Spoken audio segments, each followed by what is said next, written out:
Hello, ladies and gentlemen. Today, I want to speak to you not just as a speaker, but as a witness to a truth many seniors quietly endure and many families silently know, but seldom say out loud. In old age, don't visit your kids if you don't want to be disrespected. Self-worth does not diminish with age. Respect yourself first. This truth is often overlooked in a world that seems to value youth, speed, and constant innovation. As we age, society can make us feel invisible. Retirement, physical slowing down, and shifting family dynamics can trick us into thinking our time is past. But this is a dangerous illusion. Self-worth is not something we earn through busyness or youth. It's something we carry deep inside. It comes from the years we've lived, the lessons we've learned, and the lives we've impacted. Every wrinkle is a story. Every scar is proof of survival. Every gray hair is a medal earned through struggle and sacrifice. Respecting yourself in old age starts with mindset. It begins when you wake up in the morning and choose to value your presence. You don't need to prove your usefulness to anyone to justify your existence. You've already paid your dues. You've worked hard. You've raised families. You've overcome obstacles. Now is the time to turn inward and honor yourself. If others fail to recognize your worth, that's not your burden. What matters most is that you do. Self-respect means creating a life that suits your peace, even if it means saying no to things or people that disrupt it. It means not begging for attention or love. It means speaking up when you're overlooked and walking away when you're disrespected. Too often, aging people suffer silently, believing they must endure emotional neglect from their children or family members. But enduring disrespect does not make you noble. It makes you silently erode your self-worth, and you deserve better than that. Education on self-worth must start from within. Take inventory of your value not by what others give you, but by what you give to yourself. You don't need to wait for permission to feel proud of who you are. Wake up each day knowing your voice still matters, your thoughts still count, and your presence still holds power. This is not the end of your story. It's the beginning of a chapter written with clarity, wisdom, and strength. Do not chase validation from your children. Command dignity. In your younger years, you may have sacrificed everything for your kids: time, money, personal dreams, and that's a powerful act of love. But love does not mean losing yourself. As your children grow and build their own lives, it's natural for them to focus on their families and careers. Yet, the moment they begin to treat your presence as a favor, rather than an honor, a shift must happen within you. You must remember, you are not visiting to seek approval. You are showing up as someone worthy of respect. Commanding dignity is not about arrogance. It's about holding a quiet but unshakable belief in your value. You don't demand respect through volume. You invite it through presence. If your children do not call, if they seem impatient with your visits, or they reduce your life's worth to your age or weakness, it's not a reflection of your value. It is a reflection of their awareness. Don't lower yourself to gain temporary acceptance. Stand tall and let them rise to meet you at your level of self-respect. This kind of inner dignity can shift the energy in any room. When you walk into a place with confidence in your worth, people notice. Your children will sense it too. If they see that you're not desperate for their attention, that you're living a full life, that you're peaceful with or without them, they may start to treat you differently. But whether they do or not is irrelevant to your decision to honor yourself. Choose dignity over dependence. Choose self-respect over silent suffering. When you carry yourself with grace and pride, the world begins to respond in kind.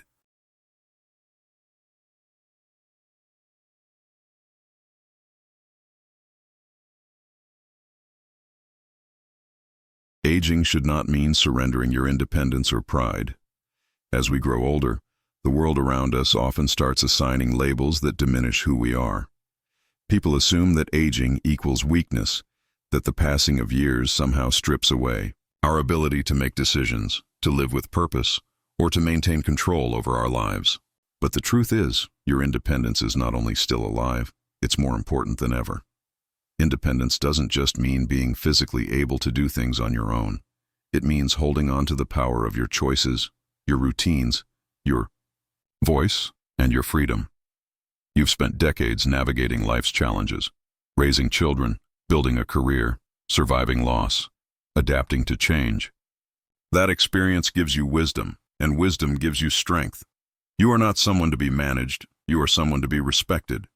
When you start to feel like others are making decisions for you instead of with you, that's a sign to pause and reclaim your authority. You have earned the right to live life on your terms. Independence in old age means creating space for your preferences. Eat what you like, go where you want, pursue what makes you feel alive. Don't allow people, especially your children or caregivers, to assume they know what's best for you without your input. Speak up, say what you need, say what you don't want. You are not a passive observer in your own life. You are the author of these years. Pride is not arrogance. It's the quiet dignity that comes from knowing who you are. Do not let age convince you that you're a burden. You are a beacon of history, knowledge, and perspective. Walk with pride in your every step. You are not less than. You are more seasoned, more aware, more essential than ever. Your value does not decrease because the world speeds up. In fact, the world needs your presence now more than ever. Go where you are celebrated, not tolerated. One of the most empowering decisions you can make in your later years is choosing the environments and people that uplift you. Too often, elders stay in spaces where they are merely tolerated, invited out of obligation, spoken to with condescension, listened to with one ear. But you were not born to shrink, to fit in places where you no longer feel seen or heard. You were meant to shine, even now, especially now. If walking into your children's home feels more like walking on eggshells, that's a warning sign. If you constantly feel like you're in the way, or that your presence is barely acknowledged, it's time to redirect your energy. The company you keep should energize you, not drain you. You deserve laughter, warmth, and genuine connection. Not just a chair in the corner and a plate on the table. Find communities that value you. Look for friendships that make you feel alive. Join groups where your stories matter. Volunteer, teach, share your time with those who see your spirit, not just your age. The people who truly celebrate you will not just welcome you, they will seek your company, cherish your words, and respect your space. Tolerating disrespect, even in the name of love, is not noble. It is self-abandonment. You didn't survive. All you've survived just to feel small in someone else's presence. You've earned the right to be honored, not pitied. You are not just an aging parent. You are a human being, with dreams, with depth, and with so much left to give. Choose environments where your soul feels alive. Be where your laugh is wanted. Be around those who value your time and your thoughts. You owe it to yourself to spend these years in joy, not obligation. Walk away from being tolerated. Walk toward where you are celebrated. That's where you belong.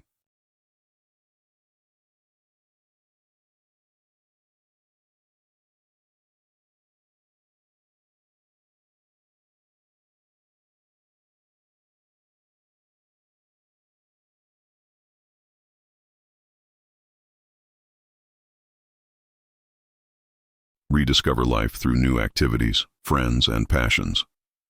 Aging is not the end of growth. It's a different kind of beginning. It's the phase when you finally have time for you. No longer weighed down by the demands of raising children, running households, or meeting deadlines, you are now free to ask, what brings me joy? What have I always wanted to try, but never had the time, money, or confidence to pursue? It's never too late to start again. Whether it's painting, gardening, dancing, traveling, learning a new language, or joining a local club, these are not just hobbies. They are lifelines to fulfillment. Trying something new in old age isn't about becoming a master at it. It's about feeling alive, curious, and connected. It's about proving to yourself that your spirit is still growing, that you are still evolving. New activities also bring new people. Making friends later in life can feel intimidating. But the truth is, the best connections often come when we no longer feel the need to impress. You now have the gift of clarity. You know what values matter to you. You know the kind of energy you want in your space. So open the door to new friendships. Go to that community event. Speak to the person sitting next to you in a workshop. Join a group that shares your interests. When you do things you love, you naturally attract people who uplift you. New passions also create purpose. Purpose is what gets you out of bed in the morning. It's what fills your days with meaning. Don't let society trick you into thinking purpose is reserved for the young. You have decades of wisdom, humor, kindness, and strength to offer. Whether you share that through mentoring, volunteering, writing, or simply being a light in someone's day, you are still needed. You are still valuable. The world is still better because you are in it. You don't need permission to grow, and you don't need youth to start. You just need the courage to say yes to yourself. The moment you step into something new, you prove that life isn't passing you by. You're still in it, fully, deeply, beautifully. Love your children, but don't let them define your happiness. Parental love is one of the deepest, most selfless forms of love a human being can offer. You sacrificed, endured, and gave all you had for your children to grow, succeed, and find happiness. That love doesn't end with time. It stays rooted in your heart. But loving someone doesn't mean allowing their choices or their distance to define your emotional world. When you tie your joy to how often your children visit, call, or include you, you risk becoming emotionally dependent. And dependency breeds disappointment. Sometimes they're busy, sometimes they're distracted, sometimes they're unaware. But your joy must not rise and fall based on their attention. You are more than a parent. You are a whole person with a right to a complete and meaningful life. It's okay to feel hurt if your children don't show up the way you hoped. But don't stay in that pain. Rise from it. Redirect your heart toward places where it is nurtured. Loving your children doesn't mean ignoring your own emotional needs. It means loving them from a place of strength, not sacrifice. Remind yourself daily that your happiness is your responsibility. Don't wait by the phone to feel needed. Don't depend on family gatherings to feel important. You can create moments of meaning in your own way, through people who value your presence, through activities that excite your soul, and through a life that reflects your worth. Give love freely, but hold your joy closely. When you live this way, you teach your children a powerful lesson, not only about how to treat you, but how to live with dignity and self-respect. You model emotional independence, and in doing so, you give yourself the gift of lasting peace. Set healthy emotional boundaries, even with family. One of the most difficult yet necessary steps in emotional maturity is understanding that love and boundaries can exist together. Just because you love someone, whether it's your child, a sibling, or a close family member, does not mean you must allow them to hurt you, drain you, or disrespect you. Emotional boundaries are not walls. They are doors with locks. You decide who enters, how far they come in, and how long they stay. In old age, boundaries are even more important. You're no longer in the phase of life where you must stretch yourself to accommodate everyone else's needs. You've done your part. You've raised your children, carried responsibilities, and given your energy for decades. Now, you must protect your peace, your health, and your mental space. That means saying no when you feel emotionally overwhelmed. That means leaving situations where you are consistently dismissed, manipulated, or made to feel less than. Some people will misunderstand your boundaries. They may call you distant, selfish, or cold. But the truth is, boundaries are acts of self-respect, not selfishness. Setting them teaches others how to treat you and teaches you how to preserve your energy. If your adult children speak to you in ways that are rude, if they visit you only to criticize, or if they guilt you into doing things you no longer enjoy, it's not love. They are using emotional habits that no longer serve either of you. And you have every right to gently but firmly say, "That's not okay with me." Boundaries also help you gain clarity. When you set them, you start to see who truly values you for who you are, not just what you can give. You begin to recognize which relationships are built on respect and which ones are held together by old patterns and expectations. And when you see clearly, you live freely. You are not obligated to suffer silently just because someone shares your blood. You can love someone and still protect your emotional well-being.